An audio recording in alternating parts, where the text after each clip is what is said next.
I combine my passion of driving social change with a job. I call it my occupation. This impacts everybody. You could be a straight white man, it still impacts you. And these things matter. We know the benefits of it. It's whether we do it. So what's actually getting in the way? Some of these initiatives have now completely dried out. That's quite dangerous because it's just going to take us all the way back again. That's got to be on all of us to keep demanding for that change, to keep pushing for that change. We had the murder of George Floyd, which was again another moment that people started realising there was still a lot of work that needed doing. So we then had this reminder that the work wasn't done. You're going to use that against me. How early should D&I be at the top of the agenda? You've got to do it from day one, because I don't want to be a diversity tick box. I'm there because I'm meant to be there, because I'm adding something. I didn't think I could sit on a board. I self-disqualified because I didn't see anyone that looked like me. To finally stand up in unison to say enough's enough. We need to demand for change. Welcome to today's episode. I have a truly astounding guest for you all right here. But just before we get stuck in, a huge thank you to you tuning into my show.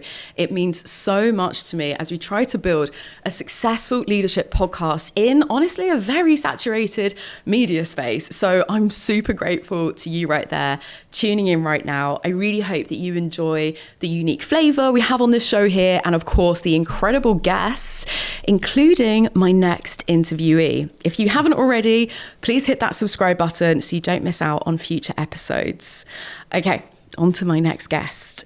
Cynthia Davis is the multi-award-winning founder and CEO of Diversifying Group, a social change organization that believes in helping talent and employers live the definitions of equality, diversity, and inclusion, helping organizations to become more inclusive and create equal opportunities in their talent hires to better reflect our diverse society. In addition to her role as the leader of Diversifying Group, Cynthia also sits on numerous boards. She's also won countless industry awards in the tech and diversity arenas. However, the most notable award has to be her CBE from the King. Cynthia, congratulations and welcome to the show. Thank you. I was reading that. I was like, oh, who's that person? Oh, yeah, it's me. That is you powerhouse of a woman, which naturally opens the first question, which is, how do you do it all? I'm very curious to get a glimpse into a typical day, a week in the life of Cynthia Davis, MBE. CBE? What does that look like? And how do you manage to keep all the plates spinning? Yeah. Oh, good God. I'm one of those people. I think I'm just gonna sleep once I'm retired and have proper sleep then, because Sleeps for the dead, right? Exactly. I do try and maximize my time. But I suppose when you are doing something that you love and you're enjoying it, it never feels like work. Oh, I love that. And I always feel I'm so privileged. I thank God every day I get to do what I do. I love because that. It's, for me, I combine my passion of driving social change with a job and have that as a career. Yeah. So I kind of call it my occupation. So it doesn't feel like work. Occupation. You heard it here first. You take occupation. I love that. I'm using that. I will loan you that you one. You can loan that to me. I can loan that one too. I love that. Occupation. I just have to double click into this one because I think it's really important. There's so much out there around time management, right? Yeah. There's so many books written on how to manage your time. We only get 24 hours in a day. But I think the more important topic is energy management. Yeah. And to your point there on, if you're doing something that you're passionate about, it's your occupation, then it's, we can find that energy coming from these different sources. But of course, if we're doing something that drains us, it feels like you're pushing that boulder uphill. It feels like it's draining you. That being said, we are in the real world. I'm sure there are aspects of your role as a leader, as an advisor, as a mentor that aren't super glamorous and fun and exciting. So there's still some of the, you take the rough with the smooth, right? So how do you manage to keep your energy levels high beyond that social impact that's driving you, if that makes sense? Yeah, I think for me, it's just being really, time is very precious and, and everyone's time is very important. So it's really being, how do I use that time effectively? And I think that's the important thing. As you said, you've only got 24 hours in a day. How do you make sure that, you're using it in a way that's effective, but also looking after yourself? Because if I'm not looking after me, then I'm no good to anybody. Exactly. So well-being is also really important to me, and finding things that allow me to inject some well-being into my day is really, really important. So I start my day, I'm a mum, I'm a working mum, so I've got a daughter. I've got to get up, get ready, make sure she's all done for school, sports kits, everything's done before I even start my day. So it starts off by the family for me, because family is very important. So once that family aspect of it is done and my daughter's at school, I can then crack on with my day. I try and start with just, I do a lot of mindfulness kind of practices. So I do, in my office, I have candles, because I think you have to create the environment that allows you to feel and be inspired. So I have amazing kind of candles that different scents help me with my mood. Yeah, I love that. So I can have mood boosters. So I smell different kind of, whether it's lemongrass or whatever, just to kind of help with the mood that I want for that day. I, have lovely music in the background. So I create the environment that helps me to be as effective as I can be. Love that. But it's also having an amazing kind of, I'm lucky to have the, brilliant PA who helps to manage my day. So she makes sure that I've got enough time in between meetings. I know where I'm meant to be. She sends me reminders when the next one's due to be starting. So having that person, at least making sure that I'm on time where I need to be, I know what the next meeting's all about. I've been prepped, I've been briefed, really does make a difference. But I understand not everybody has that aspect. So sometimes it's about how do you manage your time effectively to make sure that you don't drop the ball during the day, or people are waiting on you and you show up late, or, so all these kind of things. So I think just being a lot more, mindful of how you plan your day and trying doing it, maybe the night before, so where you need to be tomorrow, what time you need to be, getting to certain places, or what time meetings are happening. You can prep in advance, and I think that just helps you to make sure the day goes a lot smoothly. Yeah. Otherwise, you don't prepare, you fail to prepare, we know what happens. So, Did you know that 8 out of 10 entrepreneurs go into business to be their own boss? And like 8 out of 10 stats that are made up on the spot, so was that one. But my guess is that you did not go into business to be bogged down by admin, paperwork, legal compliance. No, you went into business to have the freedom that you've always desired and to execute on the vision for your company. Strategy and tragedy listeners, this is why I am genuinely so proud to partner with Deal, the all-in-one platform for global teams.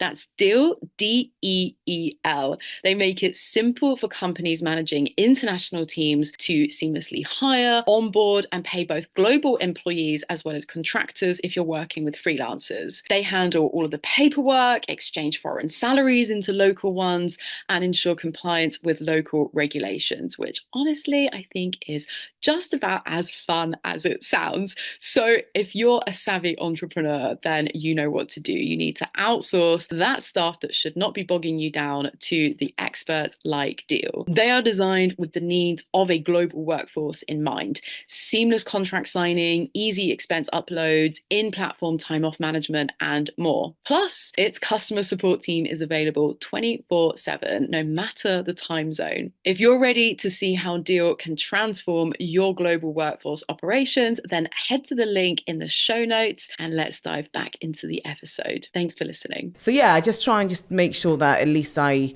a lot more prepared for the day. It's taking that cognitive load off, isn't it? To be able to even just free up that headspace for the important work, for the, decision fatigue is another huge thing as well, right? I think the average adult makes, 400 micro decisions a day, something like that. Yeah. I could be completely wrong, listeners, so please tell me if I'm wrong.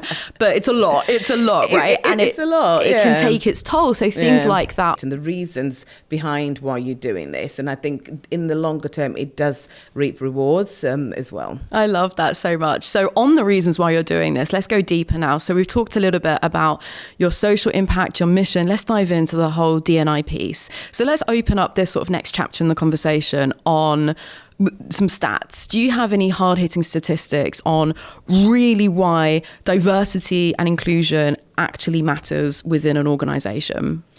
Yeah, I think there's been a lot that's been said around, the benefits of D&I, and I think we all know it. We know the fact that 87% of, leadership that is diverse has better outcomes, right? And we know when teams are, made up of people from different kind of walks of life, you get better innovation, 21% uplift in that because you get better decision making. There's more that's coming, more innovation that's coming from different lived experiences. So there's a lot to be taken from that. But I think, we know the benefits of it. It's whether we do it. That's the difficulty. So yeah, it's not just a nice thing to have. We know it makes commercial value. If you want to have any brand in the world does not only have one customer. If I can take whether it's water, we all drink water. If you're taking, selling bottled water, your customer base is so diverse. But how do you connect and engage with that diverse audience? How do you make sure that there's different voices represented from different kind of walks of life? So any product, any service will have diverse customers. So you need to understand those customers. And the only way you can do that is making sure that you've got diverse perspectives and diverse voices around the table. What really strikes a chord with me there is we know this stuff, we know that it's important, there is the awareness, there is the education, this isn't a brand new topic that no one has ever heard of before. Yeah. So what's actually getting in the way? What are the top blockers of going from performative actions, talking about it, to actually implementing change in organisations? Yeah, I think a few things spring to mind. So if I take you back to maybe before COVID, if I think of the ways that we used to work, the world of work was very different. People wouldn't not even allow you to work flexibly or work from home or anything like that. And then we had a moment, we had two big moments, as I kind of call it. We had the COVID pandemic, which meant we all had to try and find ways to kind of collaborate, work together, and find tools that allowed us to still be connected, engaged. But that needed to take a lot of kind of doing. And then we also had another moment where, we had the Me Too movement, where that all of a sudden made headlines all over the world on how women were underrepresented. We had the murder of George Floyd, which was, again, another moment that people started realizing there was still a lot of work that needed doing. So we then had this reminder that the work wasn't done and we still needed to do more. So I think that was a catalyst of really driving some real meaningful change, because that wasn't just something that was in one organization. That was a global movement, right? Where everybody had to do it. They had to start looking at the D&I kind of policy, start putting in measures, start looking at how do we compare against our competitors when it comes to diversity, inclusion and equality. And I think that allowed organizations to revisit a topic that maybe had just been brushed under the carpet, hadn't really been, top priority, to now being the top priority for any organization. And I think what was really interesting is leaders were held accountable for driving some of that change. So where we saw a flurry of activity and action taking part, I think we had about 2-3 years where this was really, really being driven hard, and we could see people kind of posting about it, sharing and everything like that.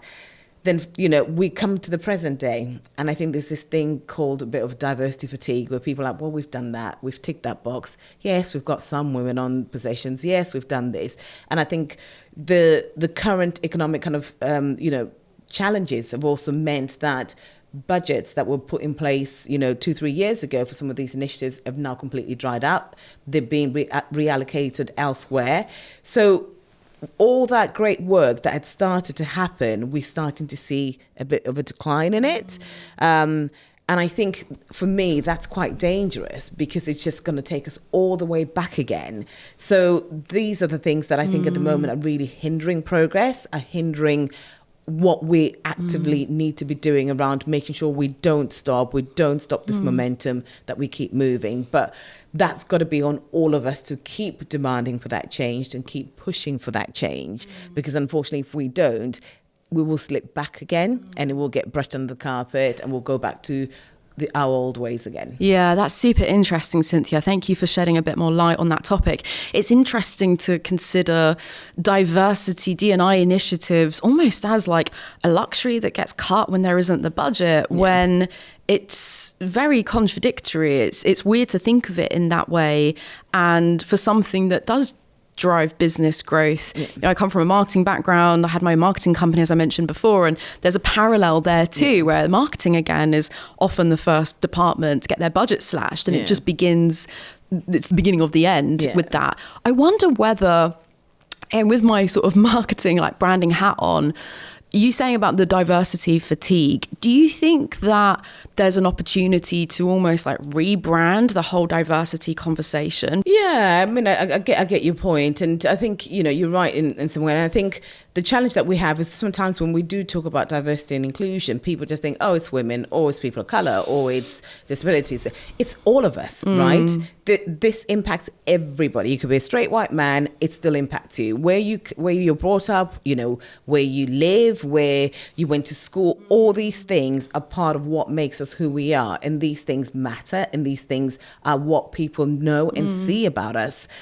So if we try and say, well, it doesn't matter anymore, we're almost saying, we don't matter anymore. Yeah, you're totally right. So this is where we've got to kind of keep that conversation, because it isn't just about, let's just talk about women. Oh, yeah, let's just talk about the transgender. Oh, yeah, let's just talk about, ethnicity. It's about how do we make sure that everybody's constantly represented, constantly heard, constantly seen. So it doesn't just become another thing that we've got to think about. It's part of the DNA. It's part of who we are. You're so right, Cynthia. You just bring to mind, it feels as though we've all, myself included, right, we've all forgotten of the actual definition of diversity and inclusion. And you're totally right. It's got the connotations of black people, women. It's it's diversity and inclusion. It literally is everyone. I love that. So going back to kind of the blockers, I love, I'm very much a doer and executor. I love, affecting change as well. Is another challenge the fact that it's quite subtle? There's micro decisions within a company that people don't really think about too much. There's likely to be no malice, no ill intention behind it. But could that also be another potential blocker that's getting in the way of like putting the diversity and agenda to the forefront? Yeah, I think it's because it's a lot harder to measure, right? When you're trying to make change, because when people say to me, well, what's the ROI on this, initiative? I'm like, well, what was your data beforehand? Well, I don't know. Right. Well, if you didn't measure the data, how do you know the impact that it's had? So I always kind of think a lot of the times, unless you've been very intentional about where you were to begin with, what measures you put in place, how you were measuring the effectiveness of what you're doing, it's hard to determine whether, there's been any impact made, or, there's been return on the investment that you put into it. So I think, people always saw it as a nice to have, that unless you're seeing it as it's imperative to have, not a nice to have. That's when it's, you can actually prove its worth. It's when you've got things like sales targets, you can say, right, in this quarter, we need to hit like 90% of our target, and you can measure that. With D&I, it's a little bit different, because you can't say, well, we need to make sure. Yeah, you can say we want to make sure we've got, 50-50 on a board representation, or on gender. Yeah, you can see that because you can see people in there. But when we are talking about not leaving anyone behind, you've got to look at all the other intersectional parts of that conversation. How do you measure all of those if you're not collecting that data? So yes, you might have 50-50 on a board, but that diversity of women, are there trans women there? Are there black women there? Are they working kind of mums on there? Are there people from low socioeconomic kind of backgrounds on there? So there's so many other kind of layers aspects, that go with that. So I think sometimes for me, it's the data that, you can't prove it unless you're collecting that data. So data is important. And interesting. That sometimes is a blocker, because people haven't got the evidence to back it, to see how it's working or the impact it's having, because you've not collected and you've not measured that data. So when you've got the data, it's easier to have those conversations to say, well, here's what the data is telling us. Here's what we set ourselves. We set ourselves 20% of the leadership needs to be from this. Now we've achieved that, and you can measure that and you can see that. So yeah, I'd always take it to, what's the proof of this concept? Where is that hard-hitting proof to show that it's working? And without that, it then just becomes this lovely fluffy thing that's nice to have. Exactly. Do you use any like measurement tools at all, or is it literally just a case of like counting who's in the company, or are there any like data measurement tools for diversity at all? Yeah, Yeah, I mean, there's, a lot of companies collect diversity data. They collect the data makeup of the organization, how many people are from these kind of walks of life, how many identify, as this, so that you can measure that. But people have to volunteer that. You can't mandate that, So a lot of the times, unless people know what you're going to use that data for, they don't probably want to give it. If I'm applying for a job and somebody's asking me for my diversity data, I'm like, well, how are you going to use that against me, or are you going to use that as making sure that you're including everybody? Yeah, so it's also being very clear about what you're collecting that data and that information for, and how it's used, and that transparency will then build the trust of people to be open about giving you that data. So you then have a matrix of which to measure from. So a lot of organizations that we work with, if I think of our consulting side of the business, where we advise and help them to put this data together, is then backing up with the right kind of communications that goes alongside to get that buy-in, collecting that data, so they get that buy-in. Otherwise, it's just like, well, why do you want to know? Shooting in the dark. Yeah. Why do you want to know whether I was the first person in my family to go to university? Why do you want to know if I was on free school Nosy meals? bugger. Exactly. You kind of, you kind of quite guarded because, if I think historically, people have been, put at a disadvantage for these very things. Sure. So if you're asking for it, all of a sudden you're like, well, why do you want to know that? Yeah. So this Very is where the understandable. comms piece is really, really important, and transparency as well. For sure. So you mentioned briefly, you mentioned keyword, which was boards. I want to make sure we come on to that as well, because I know that you're sat on a number of boards, including Headspace, which is awesome. So I'm just going to put a pin in that for a quick second to make sure I don't forget. Right. Just picking up where we are now is you saying about like collecting data. It's sort of like bigger companies that come to mind with this, but looking at this through the lens of startups, early stage entrepreneurship, which is much more my audience. How early should D&I be at the top of the agenda? Right at the start. Right at the very beginning. If you are planning to have an organization that's fully inclusive, you've got to do it from day one. You've got to be very intentional about the type of business you're trying to build. Yeah. So actually for SMEs and, startups, that's an easier thing to start, because you're just starting at the beginning. So you can set this as almost like how you're going to move forward, and this is almost kind of becomes your DNA as you move forward. It's not an afterthought anymore. So I think it's a lot easier for SMEs and startups to actually embed this versus for organizations who are so big that it's a difficult thing to try and make sure you get it right, and it takes a long time to do it. So I would always say, irrelevant whether you're a one man person or one small person kind of organization, it doesn't matter. Just start. The earlier the better. Start. I'm an earth sign, so I'm very much like down to very practical. In my experience, I want to keep it real here. In my experience, there has been a very clear pattern, and there's been a cookie cutter of what a startup, even right in the very early days, of what that looks like and how that team is made up. And what 9 times out of 10, quite literally 9 times out of 10, what seems to be the case is there's the visionary CEO that's got an idea, that's got the entrepreneurial spirit, they're a bit wacky, they're the crazy ones. They, most of the time, have met their co-founder through, who's kind of the yin to the yang. The co-founder is the COO, who brings them back down to earth, makes stuff happen, helps bring their vision to life. A lot of the time they've met at university, they've kind of gone, or they've worked together in the same role. They tend to be the same demographic profile. No rewards for guessing what that looks like, right? They then, especially if it's in the tech space, very quickly need to bring in a CTO. And then you've got those, from generations, from years and years ago, you've got how the genders have been conditioned. Most CTOs happen to be men as well, right? The whole STEM sort of thing. The first woman, I'm not even getting into race, ability, background, any of that just yet. The first woman that tends, if you're lucky, that tends to enter the equation is the customer success, dog's body, that does a little bit of everything. So so thanks for bearing with me on that, that description there, because it's something that I've seen play out time and time again.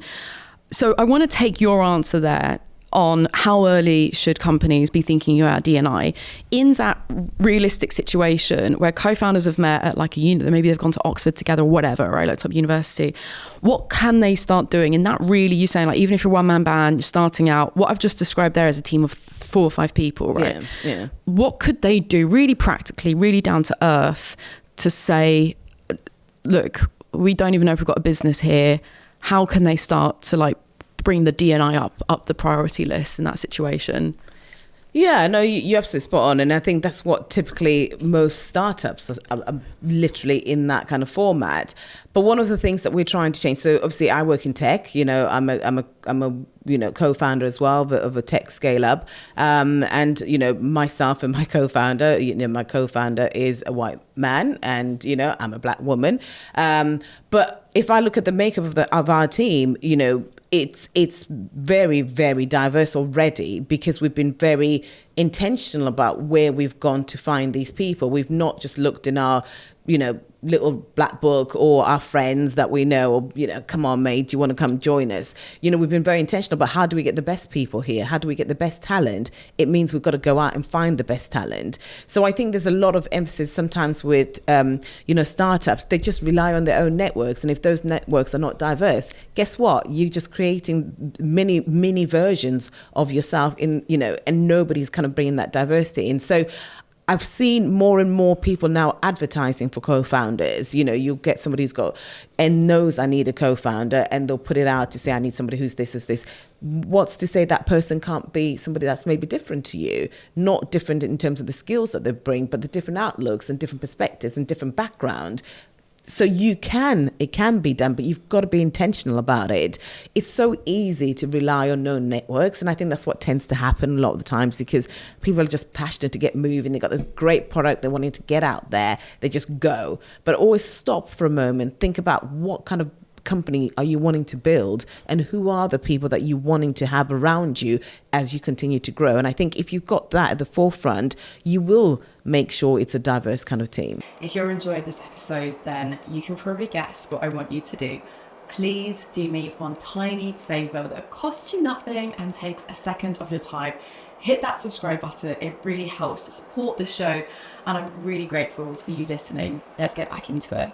I love that, Cynthia. What a fantastic answer to a very long-winded question of mine there. But you're totally spot on the money. And I guess what I was rambling on about there before was, it's like the network is the go-to. Yeah. It is like who I was at uni with or what WhatsApp groups I'm in. Whereas like you can go out there.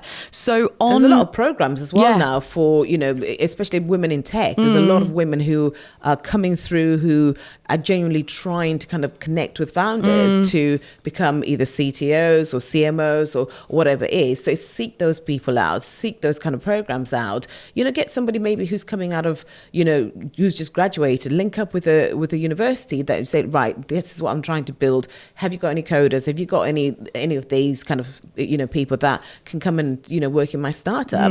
Because you're going outside your known network. So it can be done and the talent is there. We know it's there. It's less of an excuse now, isn't there? Can you name drop any specific like programs, places, if people are, you know, busy founders, we're lucky if they're tuning in now, you know, while they're on their commute, while they're busy around the house, if they're like, oh, cool, where can I go then? What can I do? Yeah, so, you know, I'm an advisor to Tech Up Women, which again supports women from low and socioeconomic kind of backgrounds, and they reskill them with tech skills, and it's in partnership with the Institute of Coding. So these are women that are ready to go into industry and have now the skills to go and be really productive. There is, you know, the City of London, I sit on the steering board of that, and we're trying to work with organisations on how to give them access to diverse kind of talent so that we make sure that digital revolution that's coming, women aren't left out of that kind of conversation, or people from low economic kind of backgrounds aren't left out of these conversations. So there's a lot that's going on to try and make sure we get that balance right. Love that. And we encourage organisations to be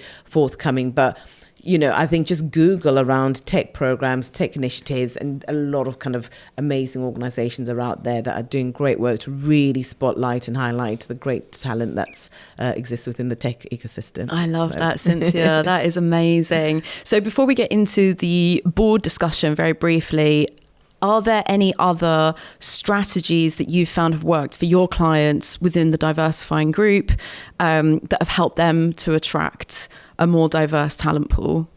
Yeah, I think one of the things that we've always been very mindful of doing at Diversifying Group is to make sure that we're not just spoon feeding our clients with one size fits all kind of approach. So it's really trying to understand, where they are on the journey, where they're trying to get to, and then put in the right steps, the right tools, the right measures to make sure it's effective. So some of the things that we always start with is an audit, because unless you know where you are, it's hard to then determine what you're doing right, where you're going wrong, and what you need to make sure you fix. So that's always given us a real good indication of where an organization is on the stage of the journey, and then we can plan from there.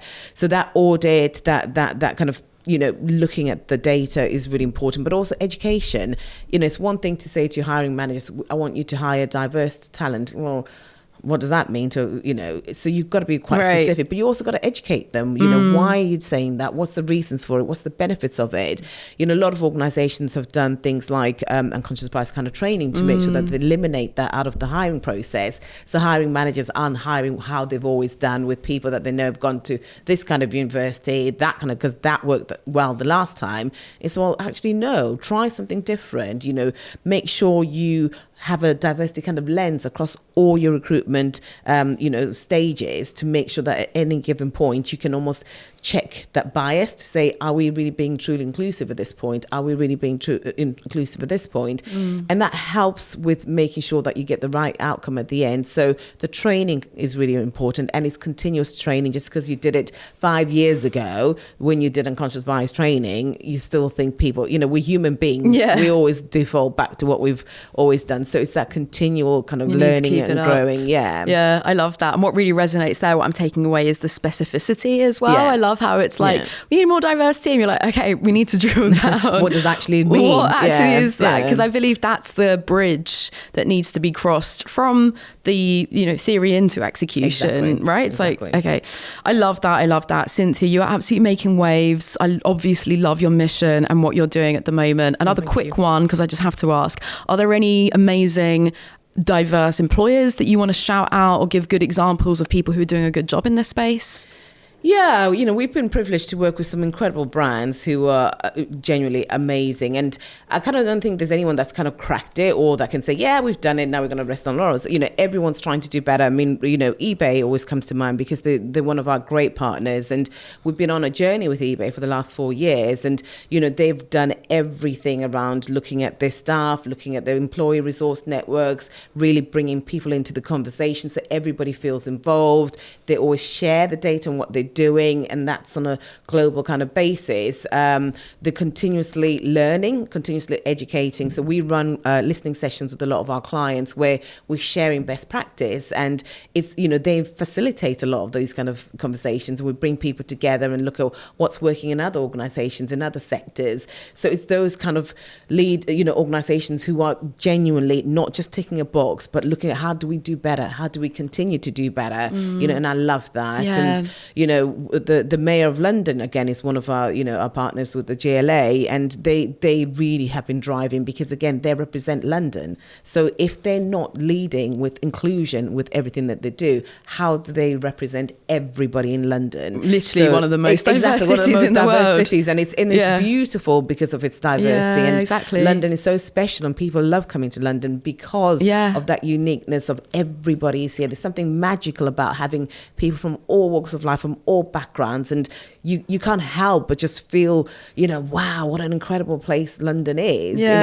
But that's really how we need to capture it in our organizations. That beauty that we see when we walk around the streets, how do we capture that and make sure that's represented when we walk into organizations? Yeah, exactly. And what you just described there with eBay, it sounds like it is very much in their DNA. It is quite intrinsic, and I'm sure it's a journey. It takes a while to get there.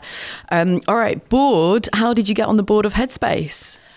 So I was on I was actually on there for just a year. So this was the international board that they did, and they were, Headspace is amazing because again, it's all about well-being and mental health to me is really, really important. As I kind of said to you, how I start my day, it's being really mindful and just making sure that you're looking after yourself. And when they approached me to be on the advisory board, I jumped at it, and I was there for a year, and I absolutely learned so much. And I still use the Headspace app every other day. I meditate a lot as well, and that helps me, especially when I've had really difficult, stressful days, just to kind of switch off, block all the noise, and just be, just take a moment to yourself and just ground yourself again. You by the time you finish doing a meditation, whether it's a 5-minute meditation and a 20-minute meditation, it's almost like you've just recharged the batteries of yourself, really. So there's something quite beautiful about that. But with any of the boards that I've sat on, I've been privileged to chair a children's publishing board, and I love that because as a parent, I read books to my daughter all the times. And, books weren't very diverse or had diverse characters in them. And that was something that I was really passionate about. So I wanted to get involved and make sure that more authors and illustrators from diverse backgrounds had the opportunities to write and tell stories that represent all of us. And then the other board that I sit on, which is, one of my favorite things to do, is the Over the Wall. And it's a charity that supports children with serious illnesses, go into camps and families to just have that respite and just be kids and just go to camp and have fun and be in an environment where it's supported with the best clinicians, the best kind of doctors, all their kind of medical attention is attended to, and it's free. And it's how do you give families back the time to just be together and just be a family, so they're not having to worry about hospital appointments or not having to worry about their children being ill all the time. They can just have fun. So it's things like that bring me joy, and I'm so privileged to sit on those boards and really add value to the incredible work that they do. How wonderful, Cynthia. Again, you've got your social impact mission that you're on with the day job, if you like, but then that is still coming across even in your board positions with these companies. Was it an actively strategic goal of yours to sit on the board? At board level, there's obviously a D&I problem there as well. There is that lack of representation. So were you very mindful about, as a Black woman wanting to get on the board, or was there that consciousness from them to reach out to you for that? Yeah, it's a couple of reasons, really, because I think if I look at the makeup of a lot of boards, they don't represent society, and they definitely don't represent the beneficiaries of their services. And there's been a lot that's been talked about boards becoming more inclusive and more representative. And it's something that for years, I didn't think I could sit on a board. I self-disqualified because I didn't see anyone that looked like me. Therefore, I thought, well, maybe it's not for me. Maybe they don't take people from my kind of background, or, somebody who is like me on a board. And I kind of thought, well, hang on a minute. I'm actually perpetuating this if I'm not actively being visible and being a role model to say, even me, I can sit on a board, so that the next person that self-doubts can see that representation on a board. So it's something I made sure that I put myself forward for, and I only chose boards where I knew I could actually make a difference. I didn't want to have a seat around the table and waste it. So I have a seat around the table. I want to make sure I use it, and I use it wisely. I use it to advance the mission of that organization, but I also add my value, my thoughts, my different ways of looking at things, and I'm adding value to that board. I'm not just there to make up numbers. I don't want to be a diversity tick box. I'm there because I'm meant to be there, because I'm adding something to the board. So that's why I sit on the boards that I do, because I feel I'm definitely adding value to them. Yeah, it's not just the tokenism, is it? And nobody wants to be a token, right? Right. And that's the whole thing with quotas, which is a conversation for another time anyway. But what I want to underscore there, what you just said, was the self-disqualification. How many, and this is coming from an extremely accomplished ambitious, mission-driven powerhouse of a woman, right? And even Cynthia Davis, even you a few years ago, kind of maybe it wasn't really part of your conscience, maybe you weren't really considering it seriously. So I think that's why it's really important to have these conversations as well. Share this and with have listeners. Role models. Yeah, exactly. And show that, anybody can add value. And I think one of the things around age diversity on a board, because people feel, I thought I could only sit on a board once I'd come to the end of my career, or I was ready to retire and had loads of times. And that is the opposite. We need to get younger people joining boards and having younger voices represented on these boards, because how do we represent all of society if we're excluding certain parts of society out of those kind of rooms? So my kind of ask or plea to anybody that's thinking about joining a board is, please consider it. We run a free board clinic through Diversifying Group, where we talk people through how to join a board, what are the things that the skills most boards look for. And I think all of us have got something that we can actively contribute. It doesn't matter whether you're just starting out in your career, you're at mid stage of your career, you're at the end. Everybody's got something that they can contribute that will be very, very useful and effective on a board. So it's one of the things I've been very, very vocal about, to make sure that people don't self-disqualify, because unless we're putting ourselves forward, the boards will always stay the same. Yeah, I love that. Be the change that you want to see. Yeah, exactly. And I think, I'd invite listeners as well at this point in the conversation to self-reflect on what have you consciously or not disqualified yourself from as well, right? Yeah. Where can people go to find the free clinic? Yeah, so if they go on to diversifying.com, there's a section on there that's the board practice, and we will have dates on when the next board clinic is running. So our board practice running, I think it's almost like once a month, and it's a free drop-in one where we just really talk people through how to put an application for, because if you've never done it before, it's not like applying for a job. You think, oh God, I've got to talk about this. It's really, how do you bring out the skills that you have and how they're going to impact and the board that you're trying to say. How do you align yourself with the right board? And I always kind of think, what are the things that you're passionate about?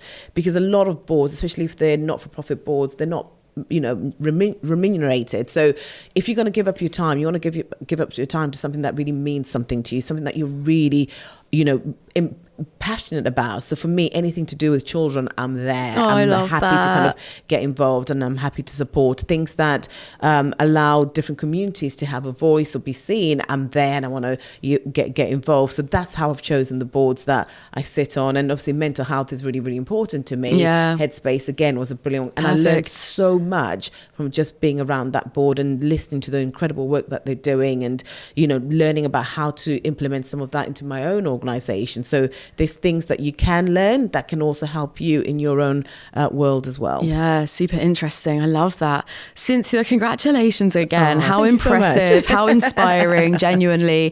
To wrap up our very meaty conversation here today, I always ask my guests the same traditional closing question. The show's called Strategy and Tragedy. One of the reasons is that we often learn the best lessons from the biggest mistakes. What is therefore one particular tragedy that's taught you an unforgettable lesson you'd like to share with our listeners? Yeah, I think for me, there's definitely one that sticks to mind, and one that was the biggest tragedy, and that was the murder of George Floyd. Yeah, I think that was a moment in time, and it was a catalyst of change.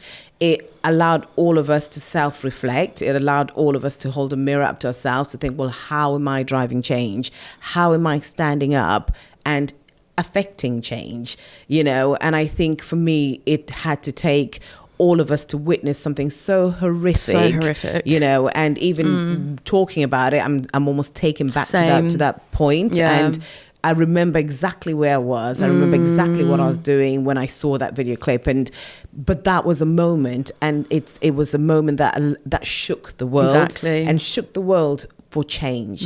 And I think the legacy of what George Floyd will be known for is being a catalyst for change that impacted so many people, not just in the US, but globally. It allowed for that change to finally happen, for people to finally have a voice, to finally stand up in unison to say, enough's enough. We need to demand for change. And, it was something so horrible, but out of it came this much needed change. Yeah, Cynthia, that's a great answer. I've got goosebumps this whole time listening to you. Exactly same with you. I'm taken right back to that horrific moment. Cynthia, one absolute pleasure to get this very valuable time. Thank you so much for having me. It's been such a pleasure. No, likewise. Thank you for coming on the show. I feel like we've covered like some really important topics that are really, you know, they really do need a platform like this to spotlight much more, as well as shining a light on amazing profiles, inspirational leaders like yourself. So very, very grateful, Cynthia. Thank you for having me, Stephanie. It's been such a pleasure. And to all your listeners, you know, keep up the great work.